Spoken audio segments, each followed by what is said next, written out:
Here's the new DJI Osmo Action 3, and there's 3 problems with it. But first, let's start on a positive. I love the original Osmo Action.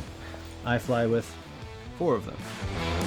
The main thing I wanted DJI to improve was the battery life. I like to mount cameras on the wing. That's the one position that I can't power them with an external battery pack. Previous camera only lasted 1 hour 26, I think was its record. Woo!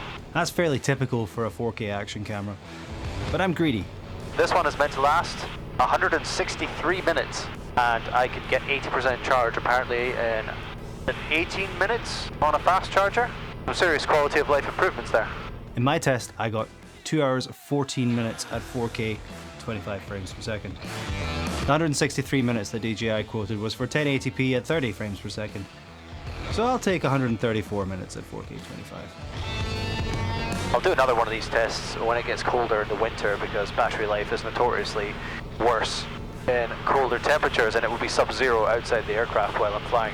DJI have said that this camera in particular is very good at resisting cold weather in terms of battery life. So something else to test in future. I also like the new front touchscreen and the magnetic mount. Feels really solid this time. I heard there were problems with the Action 2, but I've already had this mounted under the wing, and with the clips, you make sure they're clipped in, it's all good.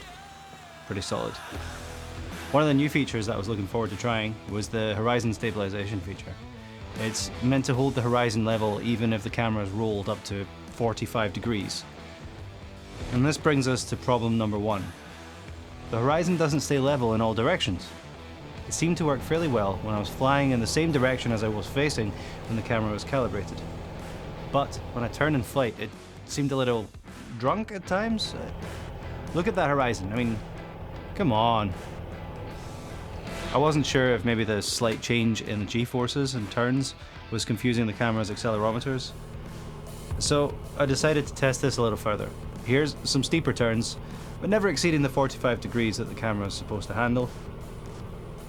You pull 1.4 Gs in a 45 degree level turn in an airplane, so any issues related to G-force should be magnified in this.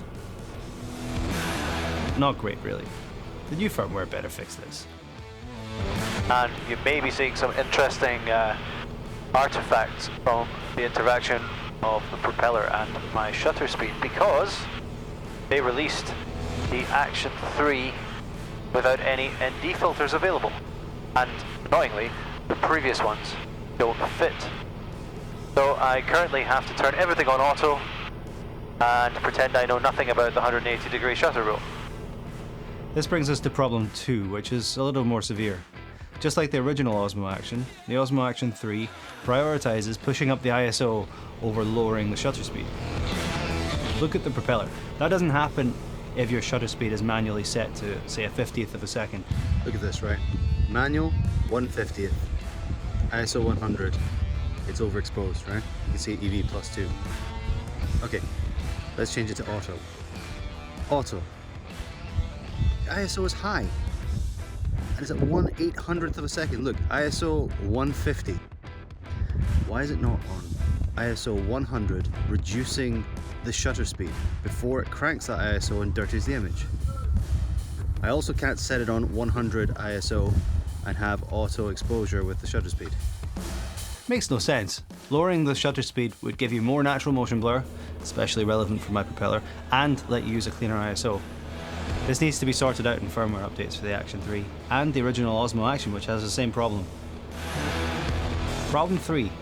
10-bit color seems to be a little bit of an afterthought. I'm not really going to be testing the image quality as such, although you can see the image, because there's meant to be a firmware update that gives us 10-bit color. And at that point, color grading 10-bit versus 8-bit on the Osmo Action 1 will be an interesting comparison for those of you who are geeky enough to know what that means. My condolences to to those of you who are. One of the main features announced on the GoPro Hero 11 was that it has 10-bit color out of the box. So I guess DJI are playing a little bit of catch up there.